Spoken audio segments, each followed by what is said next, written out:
sekalian, kembali kita akan belajar pada hari ini di tema yang ketujuh, kepemimpinan, subtema yang ketiga, ayo memimpin, pembelajaran yang keenam. Ini pembelajaran terakhir di tema yang ketujuh. Sebelum belajar, siapkan diri kalian dengan baik dan jangan lupa berdoa terlebih dahulu. Apakah kamu seorang pemimpin yang baik? Bagaimana kamu tahu? Apa yang harus dilakukan untuk mengetahui apakah kita sudah memimpin dengan baik? Ayo menulis. Pemimpin yang baik adalah seseorang yang dapat menilai dirinya sendiri. Kamu dapat melakukannya agar kamu menjadi lebih baik. Setelah berpidato di hadapan temanmu, kini saatnya kamu menuliskan pengalamanmu berpidato.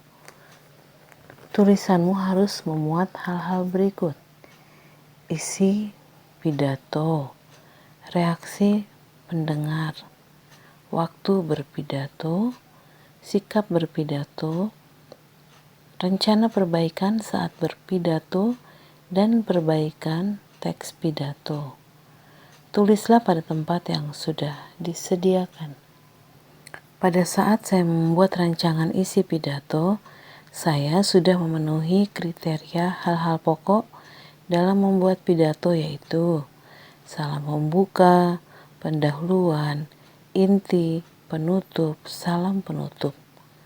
Tinggal pengembangan dari hal-hal pokok pidato tersebut yang perlu saya kembangkan lagi setelah mendapat masukan dari guru dan teman-teman.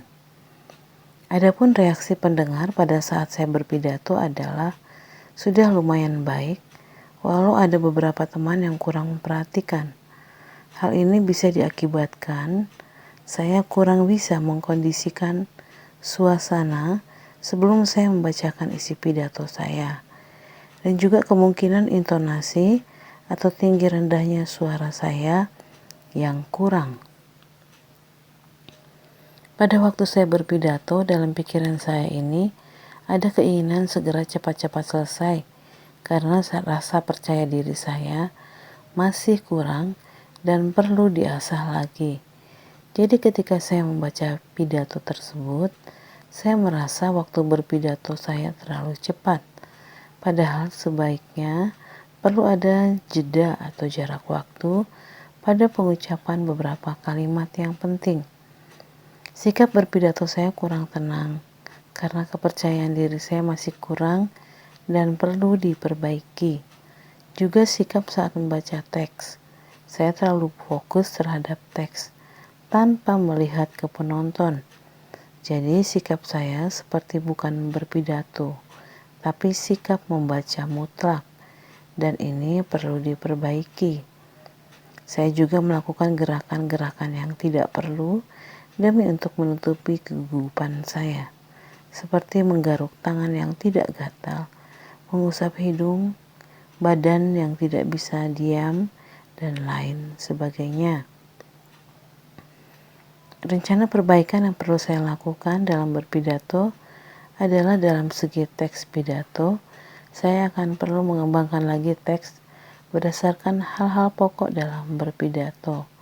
Saya juga perlu meningkatkan kepercayaan diri saya saat tampil ke depan agar tidak terjadi demam panggung yang membuat saya grogi. Perbaikan dalam pengucapan kata, intonasi suara, pandangan mata saat berpidato, dan lain sebagainya. Evaluasi. 1.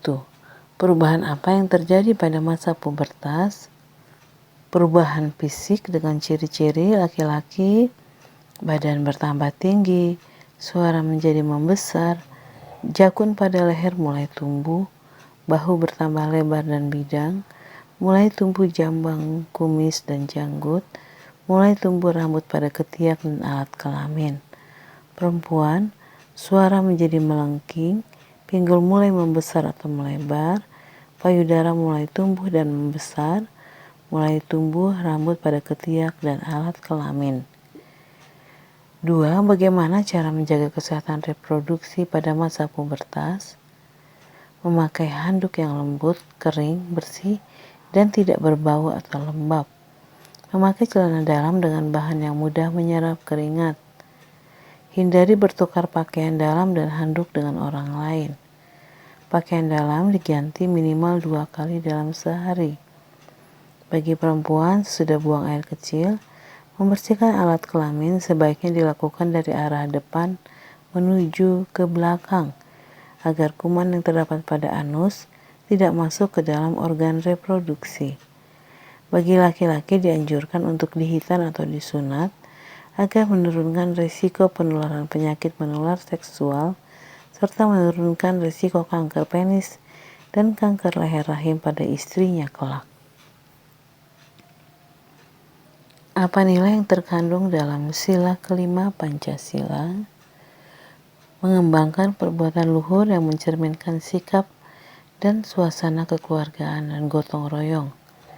Mengembangkan sikap adil terhadap sesama, menjaga keseimbangan antara hak dan kewajiban, menghormati hak orang lain, memberi pertolongan kepada orang lain agar dapat berdiri sendiri, suka bekerja keras, menghargai hasil karya orang lain yang bermanfaat bagi kemajuan dan kesejahteraan bersama. 4. Apa pendapatmu jika kita selalu memberikan bantuan kepada seseorang sepanjang hidupnya? Mengapa? Tidak baik karena akan berdampak negatif. Karena salah satu tujuan kita memberikan pertolongan adalah agar orang yang kita tolong tersebut dapat berdiri sendiri atau dapat mandiri. Jika kita terus-menerus memberikan bantuan kepada seseorang sepanjang hidupnya, maka orang tersebut akan malas untuk berusaha, karena tanpa usaha saja dia sudah ditolong. Dan hal ini akan menciptakan sifat malas dan sifat mengemis kepada orang lain. 5. Bagaimana cara membuat patung dari sabun batangan? Kita siapkan alat dan bahan, alat ukir, dan sabun batang. Langkah-langkahnya: 1. Siapkan alat dan bahan. 2. Membuat model patung pada kertas. 3. Hilangkan motif atau tulisan yang ada di sabun batang. 4. Potong ujung sabun menggunakan alat pahat yang tidak terlalu lancip. 5. Buat garis vertikal untuk membagi sabun menjadi kanan dan kiri dengan sama. 6. Ukir sabun mengikuti model patung yang telah disiapkan. 7. Membersihkan serbuk hasil pahatan. 6. Apa yang harus disiapkan jika kita akan membuat patung dari bubur kertas? Yang harus disiapkan adalah kertas bekas, kawat, air untuk merendam kertas, lem kanji, cat. 7. Apa saja bentuk kerjasama Indonesia dengan negara-negara ASEAN dalam bidang pendidikan? 1. Dibentuknya The Southeast Asian Ministers of Education Organization atau SEAMEO tanggal 30 November 1965. 2. Pensinkronisasian standar ijazah antar negara anggota ASEAN. 4. Peningkatan ilmu pengetahuan kalangan pemuda ASEAN dalam proses integrasi regional. Pembentukan kelompok peneliti antar negara. Pertukaran belajar antar negara anggota.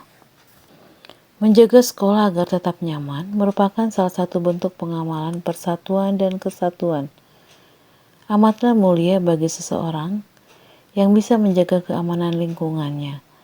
Lingkungan yang aman bisa membuat orang lain melakukan kegiatannya dengan nyaman.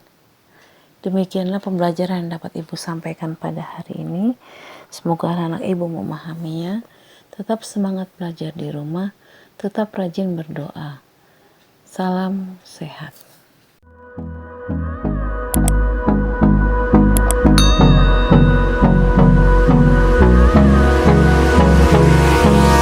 Hold me close. close till I get up. Time is barely on our side.